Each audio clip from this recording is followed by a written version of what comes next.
inglés y español y que lleguen a los canales correspondientes para transmisión a través de YouTube. Esto es una prueba para la parte de traducción y transmisión desde canales de YouTube. Estamos haciendo esta prueba de audio. En esta primera parte estarán 2 ponentes, una presentadora, y en la segunda parte estarán 4 ponentes y un moderador. Estamos haciendo esta prueba para transmisiones. Estamos probando los micrófonos que traerán los ponentes durante esta hora de la primera parte de la conferencia Los acosos a la civilización. Inglés, este es del canal de inglés 1, 2, 3, 4, 5, 6, 7, 8, 9, 10, 11, 12, 13, canal de inglés 1, 2, 3, 4, 5, 6, 7, 8, 9, 10, 11, 12, 13, 14, 15, canal de inglés 1, 2, 3. Para traducción y para transmisiones. Espero una señal de Edgar que está del otro lado de TV UNAM, que me diga que ya tienen sin problema los 3 audios de esta prueba. Tú con este, Peque. Acaba de llegar la otra ponente, va a dar su discurso sobre igualdad entre...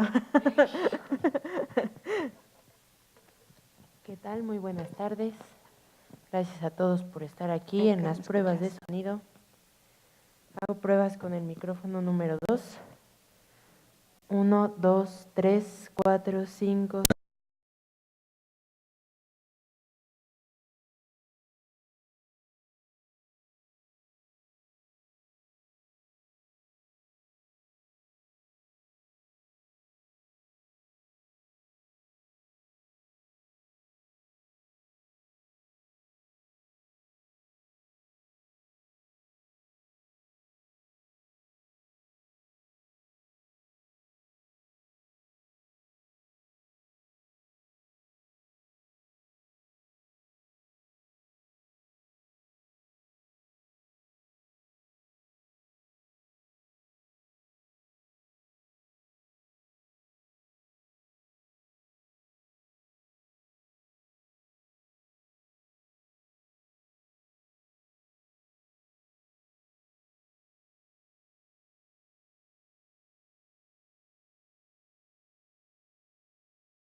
Buenas tardes a todos. Good evening, everyone. Let's get started with our first talk in our international event, The Siege Upon Civilization. And after this conversation, we will have a second panel for today. So this is a panel titled The Test to Liberalism. So we will hear from the conflict between freedom and identity in the Western world. We'll talk about the challenges of democratic institutions vis-a-vis nationalism and religious movements. With us, El doctor Mark Lila.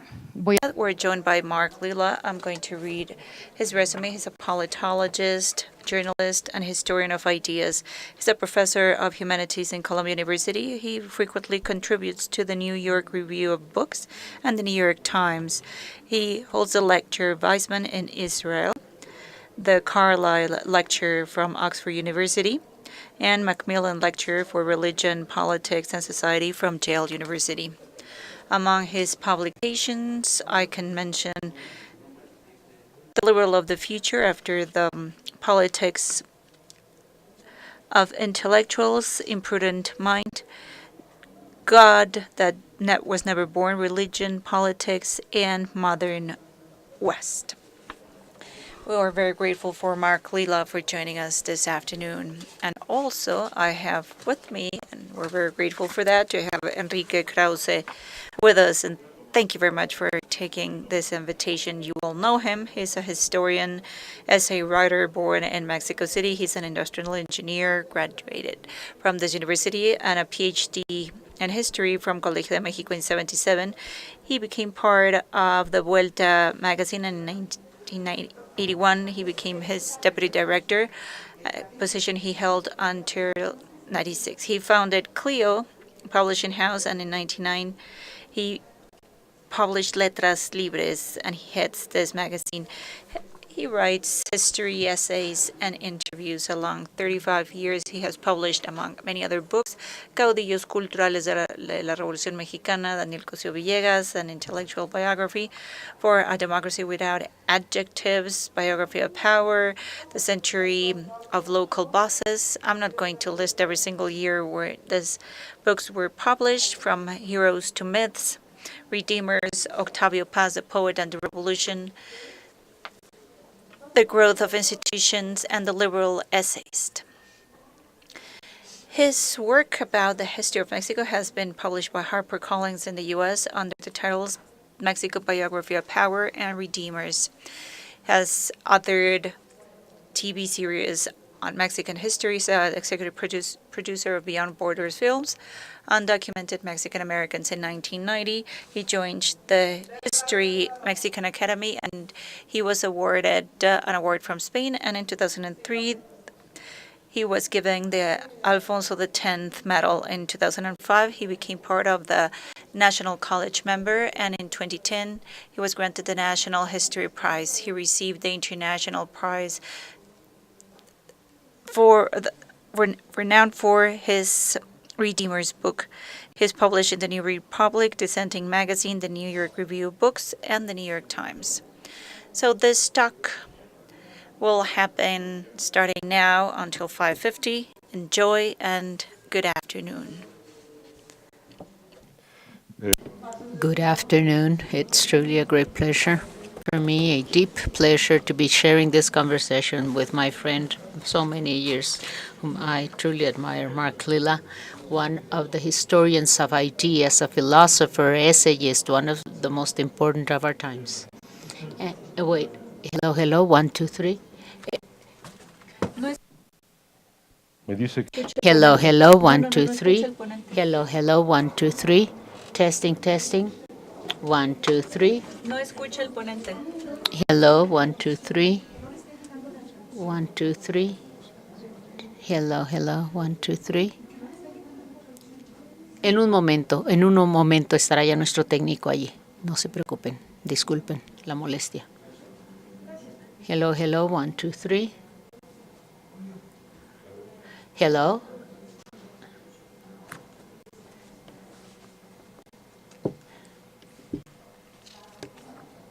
Hello, Mr. Lila, can you hear me? Wonderful, wonderful. We're communicating. Good. He was saying, he was speaking ill of you. So it's truly a great pleasure to be with Mark Lila. This is what I was saying, exactly what I was saying. He's been my friend for so many years. I greatly admire this man. We have published in Letras Libres, and he's one of the great historians and thinkers of our time.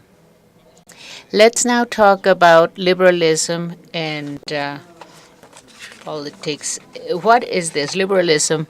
And in the United States, this has a different reception than in Europe.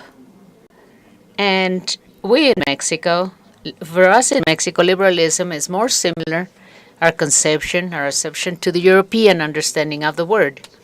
Could you describe briefly what you understand by liberalism, in the Well, the term liberalism in America has had a very strange history. It began being attached. I mean, the word liberal, of course, comes from here in Mexico, yes? When the term, the conception of the term entered popular discourse, really, in the West in the 19th century.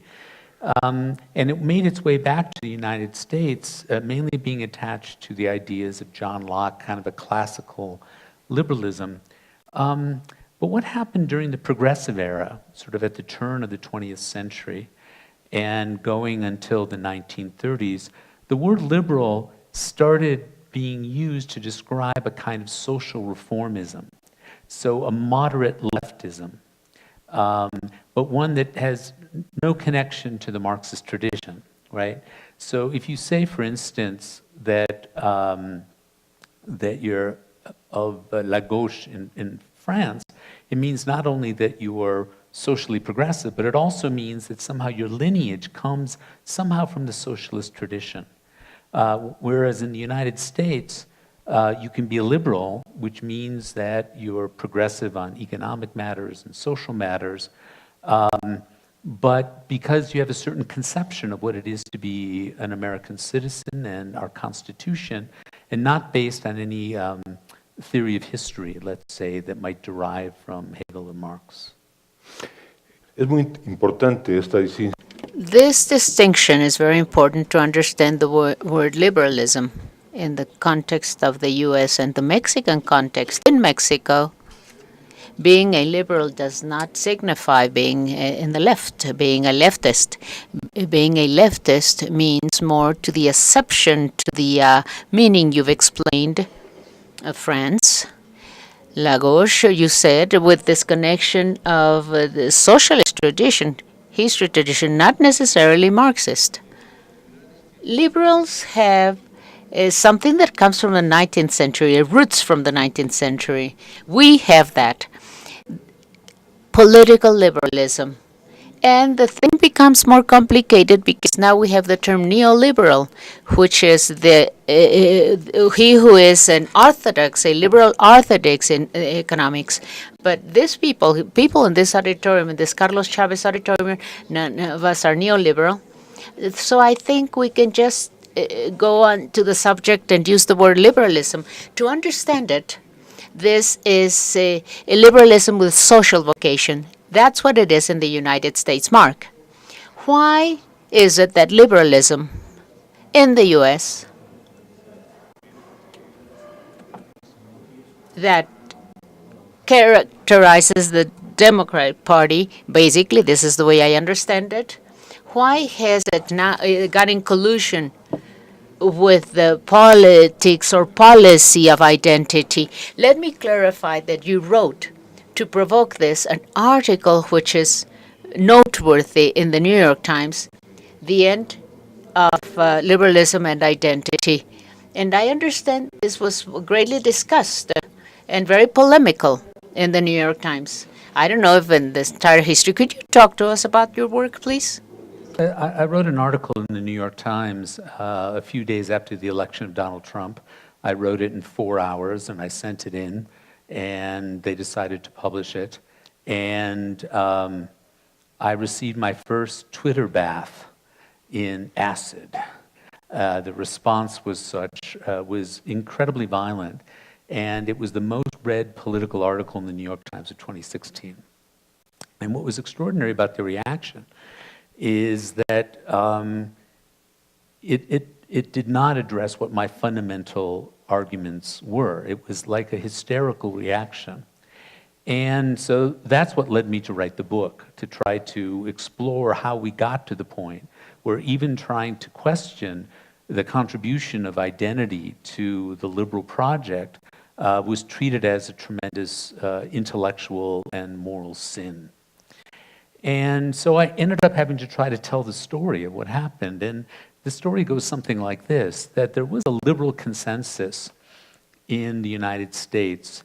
And I even mean that even included some people on the right that developed in the Depression and the Second World War, and because of the Depression and the Second World War, that you had for the first time in American history a national social solidarity, that the United States was much more individualistic prior to this period, and also it was rural and it was local. And with the rise of the big cities, city politics, urban problems, modern industry, and then the Depression, suddenly there was a national consciousness for the first time of these sorts of problems. And liberalism, in our American sense, grew up to address it. And it was based on what Franklin Delano Roosevelt called 4 freedoms. There was a freedom of religion, a freedom of thought, a freedom from want, that is a freedom from poverty, and a freedom from fear. And he said, these I now declare to be rights for all Americans, for all American citizens. That, with the experience of also fighting fascism in Europe in order to protect our democracy, created a social bond and a kind of consensus, even among certain Republicans. So, for example, the first president to propose a guaranteed minimum income in the United States was, take a guess.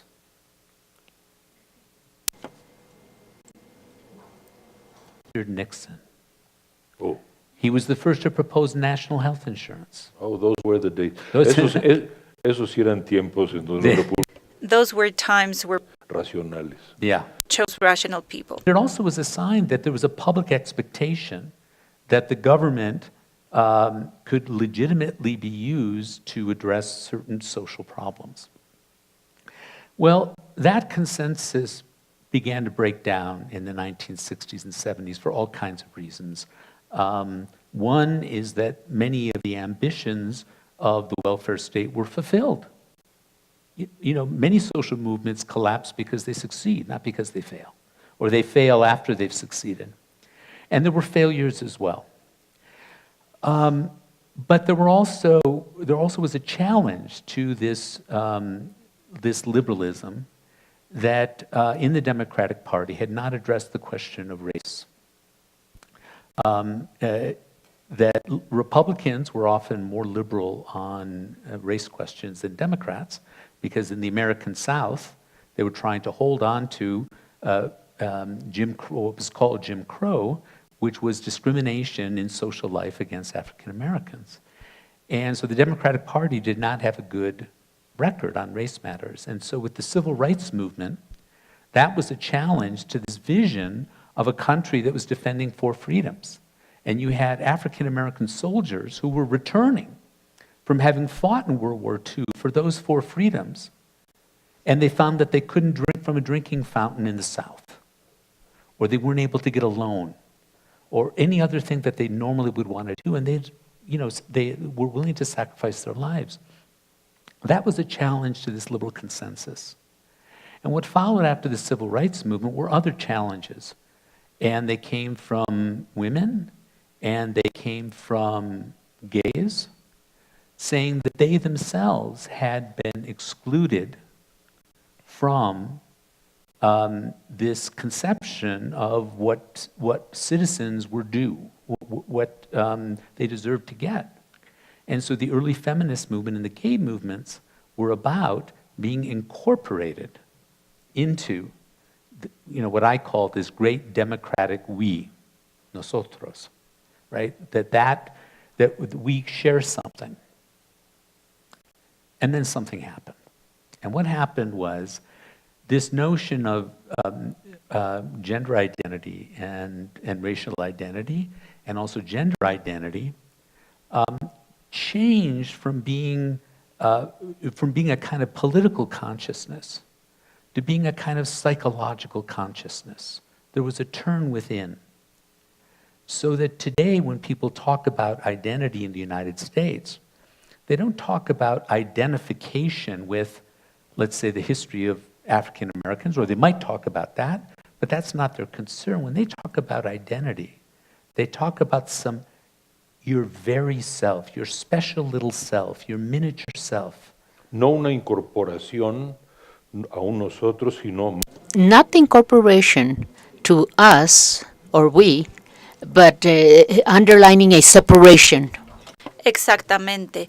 Y ahí lo que fue reflejando fue una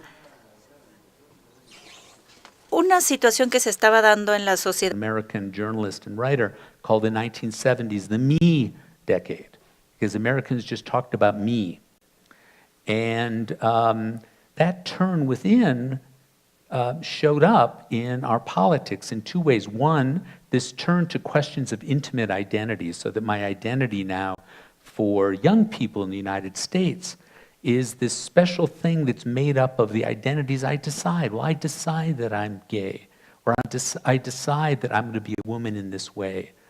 There's even a famous case of a white woman who decided she was black, simply because she identified with black history, and she became an official in a civil rights organization, and she frizzed her hair out so she looked black. So it became a question of this interior self. Yeah, but that atomization was also reflected on the American right. Because at the same time that liberals began to talk about themselves, not their social bonds, but their precious little selves, Ronald Reagan was talking about the government being the problem in America, and that if the government just removed itself from society, and individuals were left by themselves, that everything would be fine.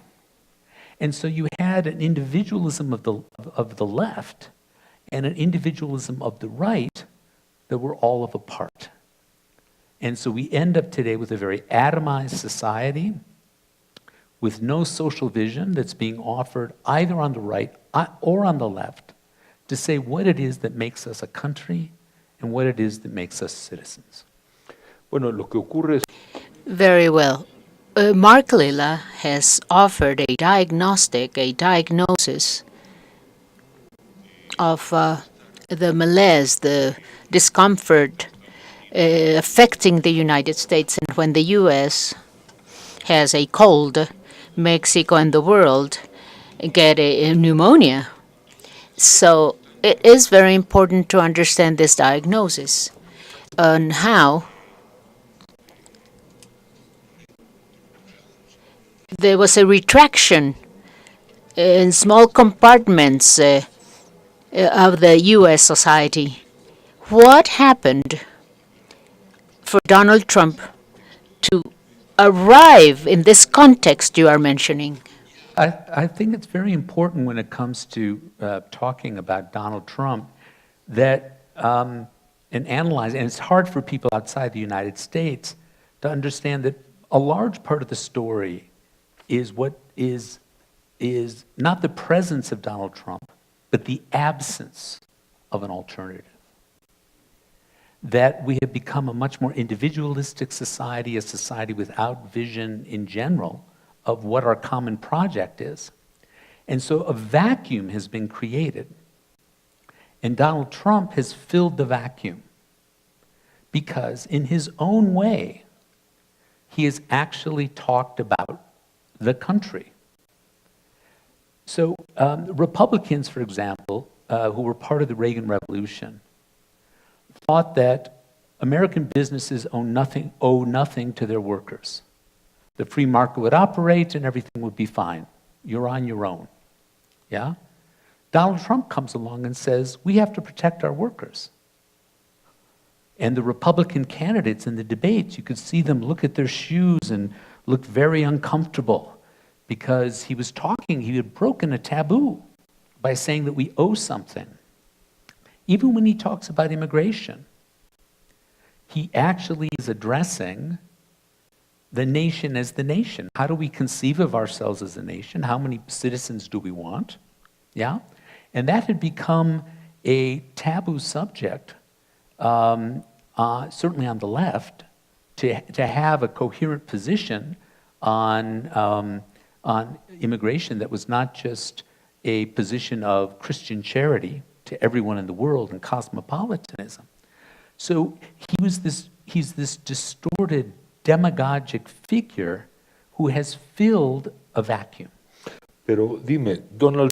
But tell me, Donald Trump and the right, populists of the right, do they do identity politics?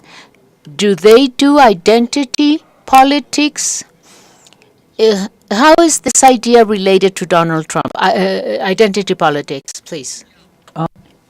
Well, of course, there certainly is a white identity politics in America, and you can go back to the era from the beginning, with slavery, right? And then the simple presence of the importance of the South in American elections, because whoever won the South would win the presidency. Then a kind of white identity politics, very subtly, just was always present in American politics. And I certainly saw it where I grew up. I grew up in Detroit, Michigan, which is the auto industry capital. And where I grew up, the neighborhood I grew up in, the area, in the 1960s was the most liberal suburban county in America. They were all auto workers. Every family, someone was involved with the auto industry, my father as well. And by 1972, a racist candidate named George Wallace, who'd been governor of Alabama, ran for president, and he won my county. And a kind of white anger that I was young, I did not perceive, just emerged. Yeah, and so that taught me a lot that that's just below the surface. So certainly there's that. But on the other hand, the fact that there's been such a focus on identity on the left and a kind of moralistic identity politics that denounces the history of the country, that denounces individual people, that says no matter what you say, even if you say you're not racist, you must be racist because you're a white man, a privileged white man. All of this sits badly with people who are working class whites, who know that compared to their fathers, they're not at all racist compared to their fathers. They may have prejudices and so on.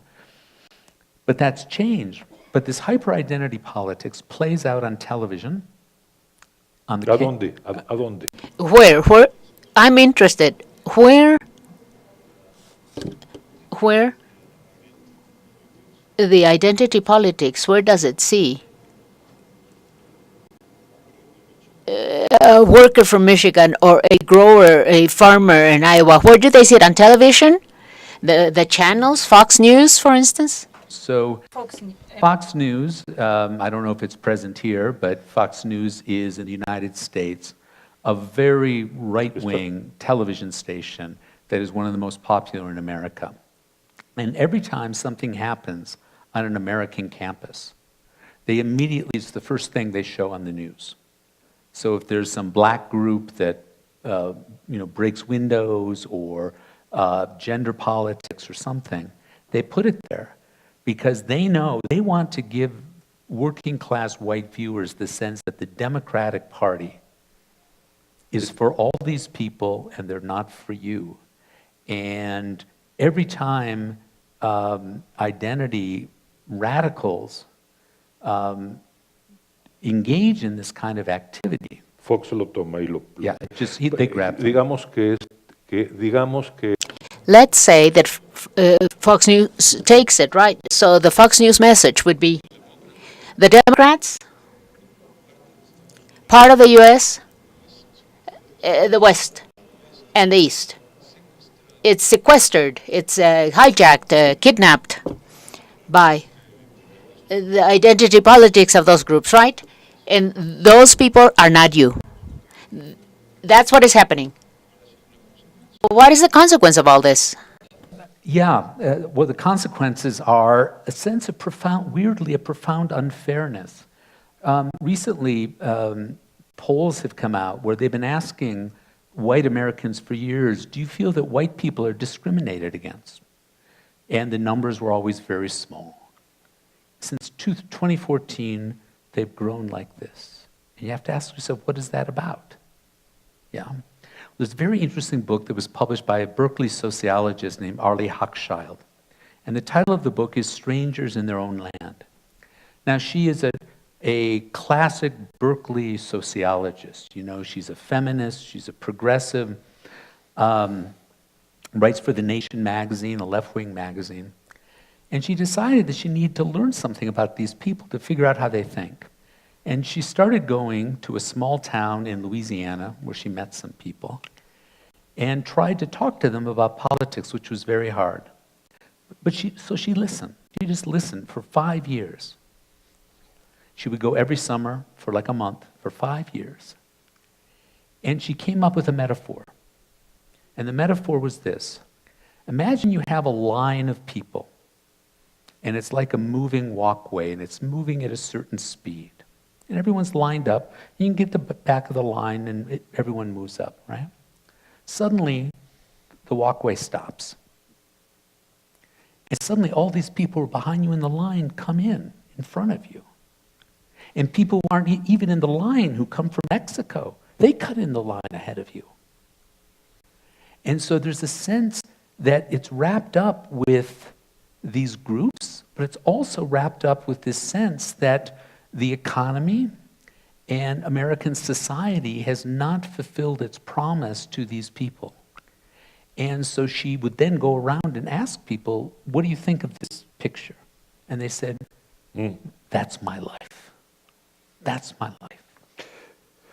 Mark, Mark, you've said you're tired referring to liberalism, to the liberals, to Democrats. You're tired of losing. The defeat, you're tired of that. What makes a historian of ideas like you say something like that? Do you conceive that this is something so deep and profound that it's very difficult to reverse it in the following years? Well, I am pessimistic. I think it's taken generations to and put us in this situation. And it also reflects something profound in our society, in all our societies. We become more individualized. We're all on our little phones. We have fewer children. We get divorced. We live much less social lives than we used to. And so it's difficult to imagine how we can restore some sense of common purpose in any of these countries, in Europe, in Eastern Europe, Western Europe. So yes, I'm pessimistic, but you mentioned at the beginning that I'm tired of losing. And ¿qué quieres decir? Explícanos bien. yeah, Yes, could you really explain to us what you mean when you say you're tired of losing? said if you're watching from abroad and you pay attention to presidential elections, you see that, well, Obama was president for 8 years, now Trump is president. There's an alternation. But much of the power, political power in the United States, is controlled at the level of the states. And the states can overturn many things that come from the federal government. And also Congress can block a president, and the Supreme Court can block a president.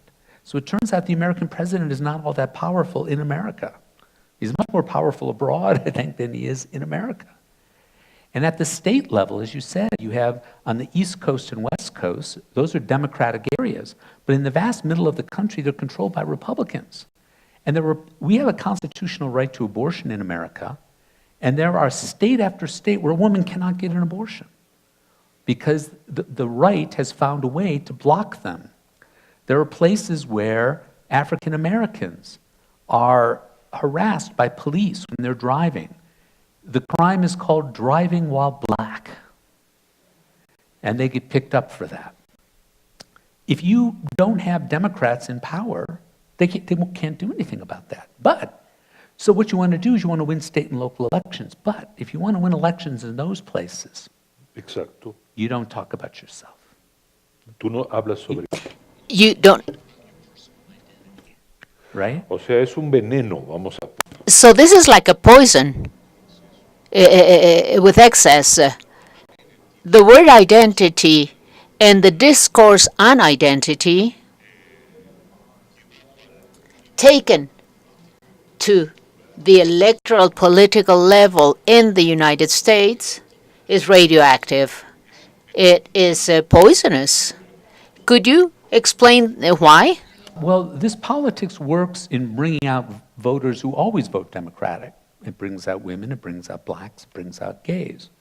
And so that means that we gain more and more power in Berkeley, California, and Brooklyn, New York, where I live, which doesn't affect anything in Mississippi. So you would have to have a message that plays in Mississippi, and Alabama, and Texas. Well, to begin with, identity liberals have contempt for these people because they consider them ignorant and racist, and they want nothing to do with them. Also, those of us who are Democrats on the two coasts are now social elites. We control the media, we control the university. We don't see people like this. I teach at Columbia University that prides itself on diversity. I maybe have one student from the American South every year, one. There are black students from the North, there are Latino students from the North and the West Coast, but we don't see people from the South. Por lo que estás diciendo. Yes, well, from what you're saying, Mark, the U.S. had a secession war between North and South. Now it has a great tension, not between North and South, but between the extremes that are East and West, and right at the center, of course, as well. But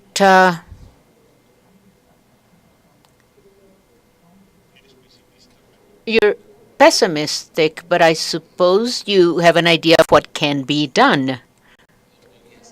Every American has an identity, has an idea of how to change the world. Bueno, So, entonces, So tell us about it at the end, okay? Is this a reproach you have against the identity politics that it turns into something religious? What do you mean by that? Why does it become into something religious?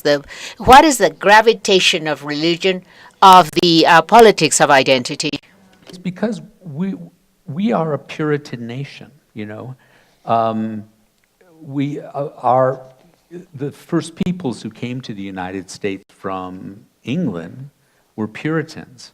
And that meant not only were they conservative on the one hand, they were conservative about sexuality, but their conception of the country was that this was a divine project, that we were to be a shining city on a hill, and this was a fulfillment of biblical prophecy.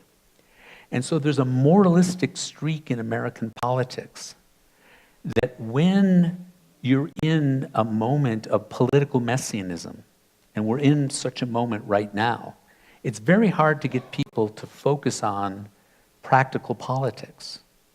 Political messianism. Yes. And who's the Messiah?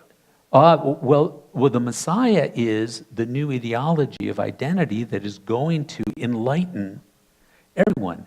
So the term that black activists use now for someone who understands identity politics, they say you are woke. Woke. It means you're woken up. You've woken up. That's religious language. Yes, the great awakenings in American history. So you have to see the light. You have to confess your sins as being a racist and a sexist. And once you've confessed your sin, then you get a benediction, and now you are woke. That's the rhetoric on the American left right now.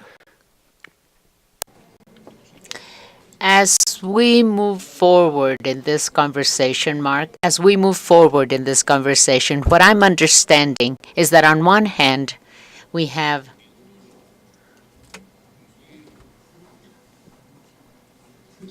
very passionate movements, very powerful movements that defend the diverse identities in almost a religious fashion,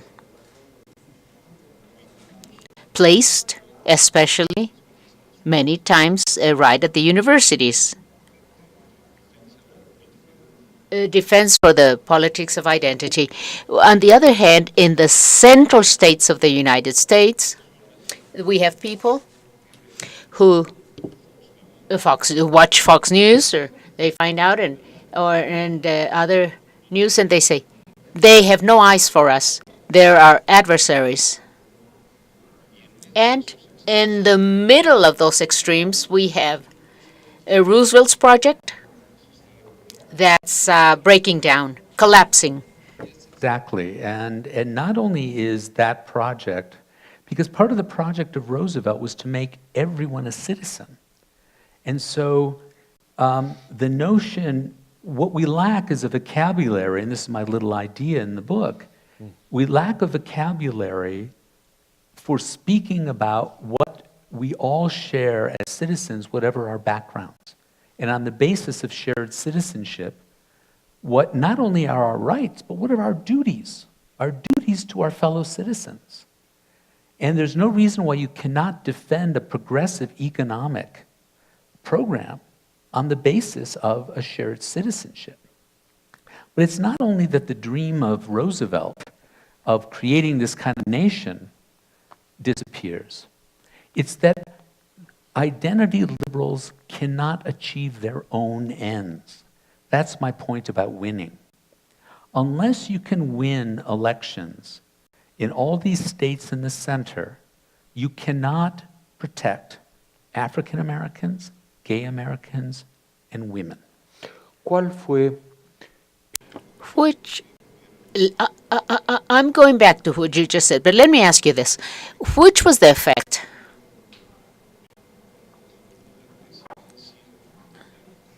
Barack Obama's presidency had for 8 years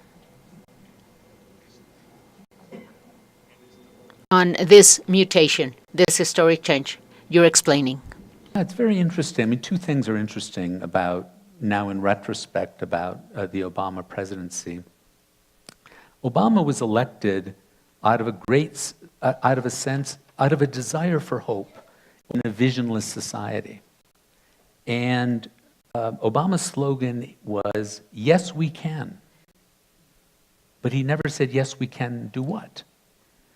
Or he would say, when a Republican would say something, he would say, that's not who we are. But who we are. But who are we? Who are we? Yeah. And so, but the vote for him was the sense that we want something like that. But once he was elected, it's very difficult for people outside the country, and even liberals who will not watch Fox News, to see how Barack Obama was perceived in these states. ¿Cómo? And he was perceived as, race was less important than the fact that he went to Harvard Law School, his wife went to law school, they went to Ivy League colleges, they spoke very well, they both had a professorial manner, and they had these wonderful 2 children. They looked like the perfect family, yeah? And also then to see a perfect black family, Lo odiaron. if you're living in a broken family in the South and you're white, there was a cultural allergy there. There was Y además racismo. And also racism. You can have a racism that's against a kind of stereotypical black person. Let's say, so they would be racist towards, let's say, a black ex-convict. That's one kind of racism. Another kind of racism, a successful black person, because that's resentment, yeah? And so people saw Barack Obama as that. And Fox News was successful in portraying him and everything he did as a conspiracy of elites to steal everything from people in the center. And then some of those, what's interesting is some of those people, a not insignificant group of Americans, voted for Obama and then voted for Trump. My county, back in Detroit, they voted for Obama, then they voted for Trump. Pero ¿cómo se... How can you therefore explain, how can they explain themselves this type of schizophrenia? Is that Washington is a swamp, that there's an elite class against us, and any time that we have an opportunity to say no to them, we will take it. So it was very interesting. You would have conversations with people who voted for Trump, and including one member of my family that I was talking to. No me lo presentes. Yeah, okay. And she would say, well, he doesn't mean half the things he says. And he doesn't know the other half. Es decir, y no conoce la otra parte. Bueno. Yeah, and I don't expect him to do half the things he says he's going to do. And I said, that's supposed to give me comfort? And she said, no, we had to send a message. And so they think of politics now, they feel that they have no power, and they need to send up messages of no, right? And so what's needed on the Democratic side is a way of giving these people a vocabulary and a way of thinking about their empowerment, and also a way to think of themselves as citizens, right? Because, look, the Democratic Party, liberal Democrats have always stood for two things, ideally. And that is social solidarity and equal protection under the law. I don't think that I would have trouble persuading people where I grew up of those two principles. What I would have difficulty doing is persuading them that those principles apply not just to them, but to other people as well. But that's not the vocabulary that's being used now. I want Democrats to start speaking about presenting their politics in terms of a shared citizenship, and then explaining to each group what that would mean for them. And I would say to the black motorist, equal protection means we protect you. And I say to the auto worker who hasn't worked in 10 years, social solidarity means we take care of you. And now I'm talking to both of them in terms of these principles, and not confronting them as groups. That's what has to change. Bueno, ya es muy... This is very interesting because you're offering a way out on how to articulate the new discourse. But I believe that here in the Democratic Party, there's a void, a vacuum of leadership. Or are they in a state of perplexity in the face of Trump? We are at a particularly obscure moment. Definitely right. We do not have a lot of figures who are ready for the national stage. We say this in baseball, I don't know if you, or if you say it here as well. We don't have anyone on the bench in the dugout. There's no one there, yeah? And so that's very discouraging. And they also themselves have been brought up to think of, they've grown up professionally to think of the country as nothing but groups. They look out their windows, Democratic officials look out their windows and they see tribes. They actually don't see a country anymore. But right now, there are at least a dozen serious organizations in the United States that are going out and getting people to run for office. Foundations are being set up.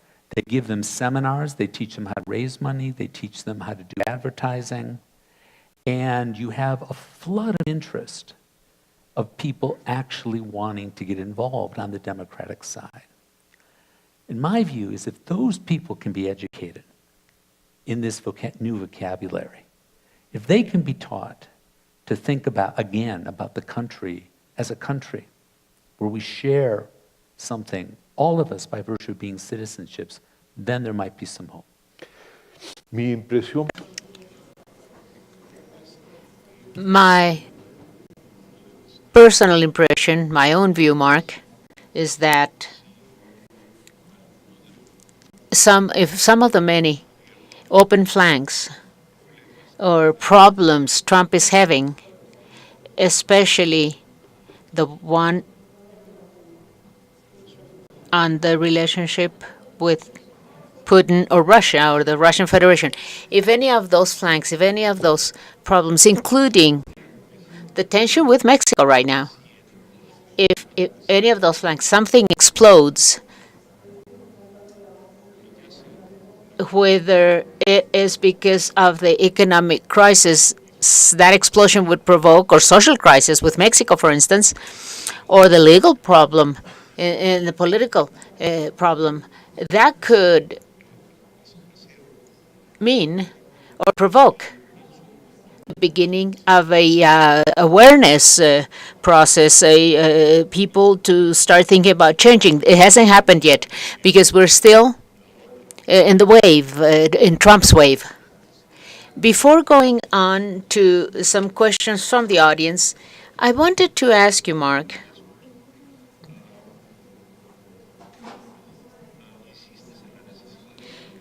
you saw the need of defending, you insist on the need of defending the rights of minorities, sexual freedom, for instance, racial freedom, yes, and combating for equal opportunities as well. But someone could tell you, if we don't place gender equality right at the front of this cause, if we don't put harassment, which is being spoken about so much right now, so much noise, harassment, sexual harassment from these big personalities, these men against women, if we don't put this right at the front of this cause, no one will see it, and injustice will be perpetuated. In other words, I am posing various arguments that would tell you, well, women that are harassed, gays, homosexuals, well, they're suffering harassment and discrimination. And they would say, if we don't put it right at the forefront, we're never going to accomplish anything. What would you answer? And it's typical of people who are involved in social movements rather than electoral politics to think this way. Social movements have no effect if there's no one in institutions that listen to them. If there are no Democrats in the institutions, the Republicans just turn off. You're not talking to anyone. And so it's important to get people out of this movement mentality and understand that institutional politics can always take away anything that movement politics achieves. Esto es muy importante porque this is very important. What Lila means to say, as I understand him, is that the movements of identity politics are somewhat autistic. That is, they feel very good when they see themselves in the mirror, and they feel really very well also with their own moral cause. But what is the effect, the political effect in the meantime? Because they're losing elections in the meantime, and they're going to continue losing elections if they are not connected to Democrats. This is the drama. It's a post-Christian kind of way of doing politics, where our martyrdom proves the truth of our faith. Ay, dime, estamos... It's 5:51. I imagine there are many questions from the audience. A couple of questions? Yes. If there's a couple of questions, then maybe I can ask the following. We're talking about harassment of celebrities in the United States against a big number, not the minority, half the population, women. How does a character, a person from the Midwest, when this person watches and sees the news that Mr. Weinstein harassed the 830 women in his career as a producer, what is the opinion this person has? At the same time, how does he disassociate this? How does he separate this from evident accusations against Donald Trump for the same motive? ¿Qué esquizofrenia, no? Well, it depends whether the person in the Midwest is a man or a woman. ¿Qué dice una mujer? Well, I think, I'm learning that time and time again that women, in ways I did not understand, because I had no idea that so many of these men were pigs. Yeah? I mean, the ones who were really terrible. I don't mean the normal flirtation, and Americans are not comfortable with sex, right? We are either sentimental about sex or we're brutal about sex. And so flirting is very difficult for Americans, right? And so it comes off awkwardly. But I'm talking about the very bad cases, like Harvey Weinstein. Women you talk to have all had at least one experience like this. It's extraordinary. So I think that women are listening, I would guess. I think the men... En todas partes. Yeah, I think the men are rolling their eyes. Yeah, so, but when it comes to Trump, you have to understand that Trump is a Teflon president, yeah? People aren't interested in him delivering much of anything. The point of voting for Trump was because he was like a symbol. Donald Trump is a poor person's idea of what a rich person is. And here was a rich person who affirmed them. And it was as simple as that. Affirmed them and what they stood for and their grievances. And so it doesn't matter what he does. When Donald Trump said that he could walk into the middle of Fifth Avenue, shoot somebody, nothing would happen, he was right. Hay una pregunta muy interesante. There's a very interesting question, Mark. What is the impact of social networks, digital technology, on the problem you pose in your essays and in this book right here? The Once and Future Liberal, it'll be a few months in Spain and Mexico, it'll be coming out. I don't know what the name's going to be. The Once and Future Liberal, that's the name in English. Yes, that perhaps will be the Liberal. It's kind of a long title, yes. Yes, hello? Can you hear me now? Yeah, can you hear me? What is the incidence you perceive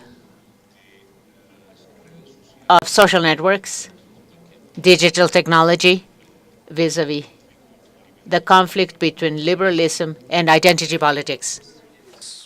It just encourages this kind of tribalism and obviously the fake news. But it's been the thing that liberals don't talk about right now is the way in which it is getting in the way of we ourselves coming up with a common message. Because the social networks bring out the worst aspects of social movement politics.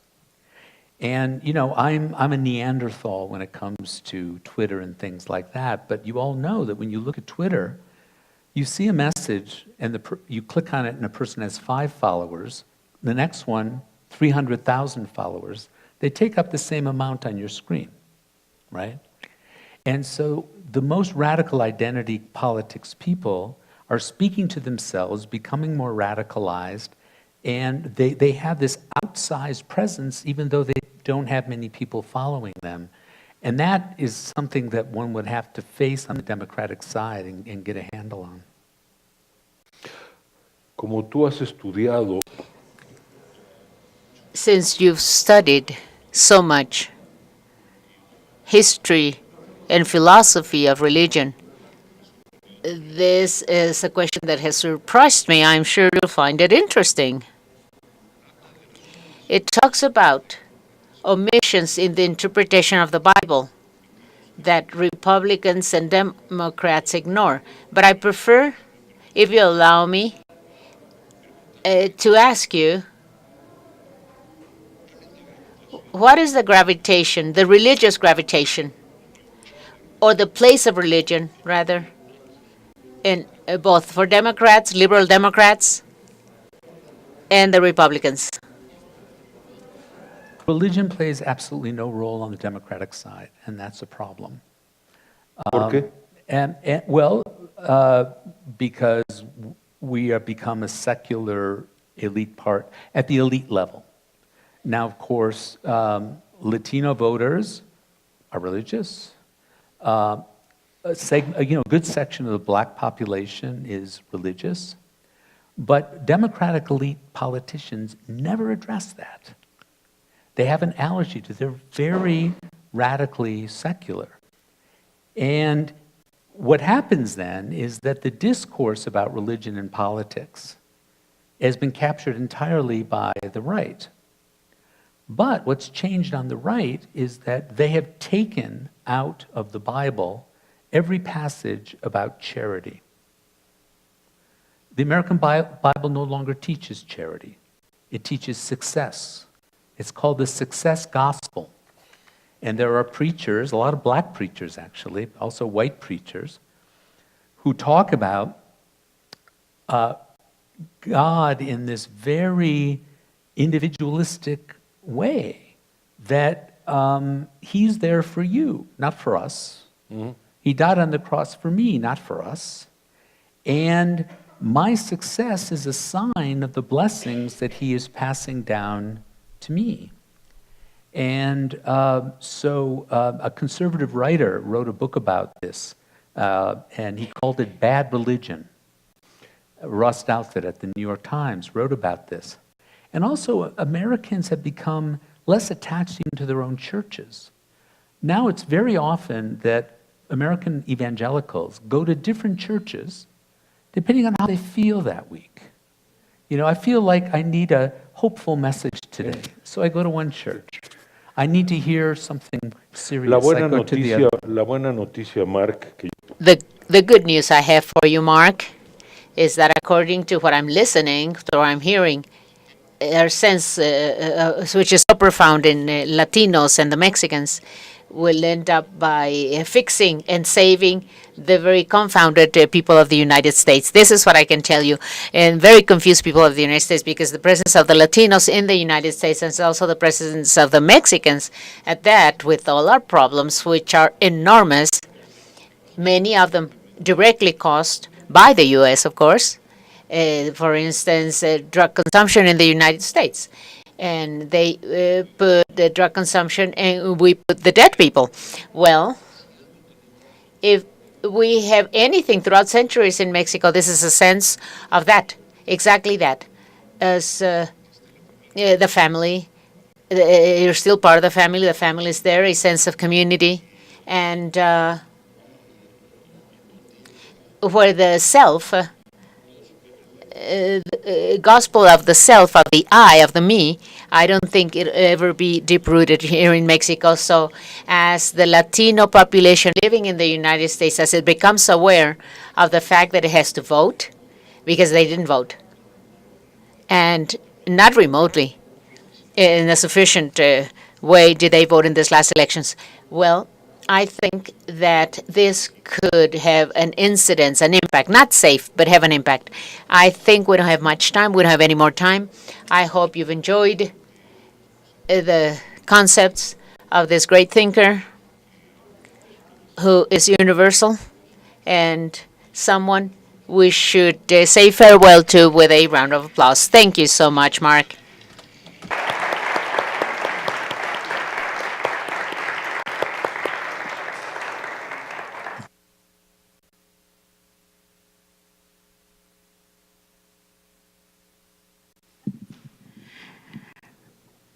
Muchas gracias. Los esperamos en unos minutos más para el... Thank you very much. We will continue with our next panel. We will begin momentarily.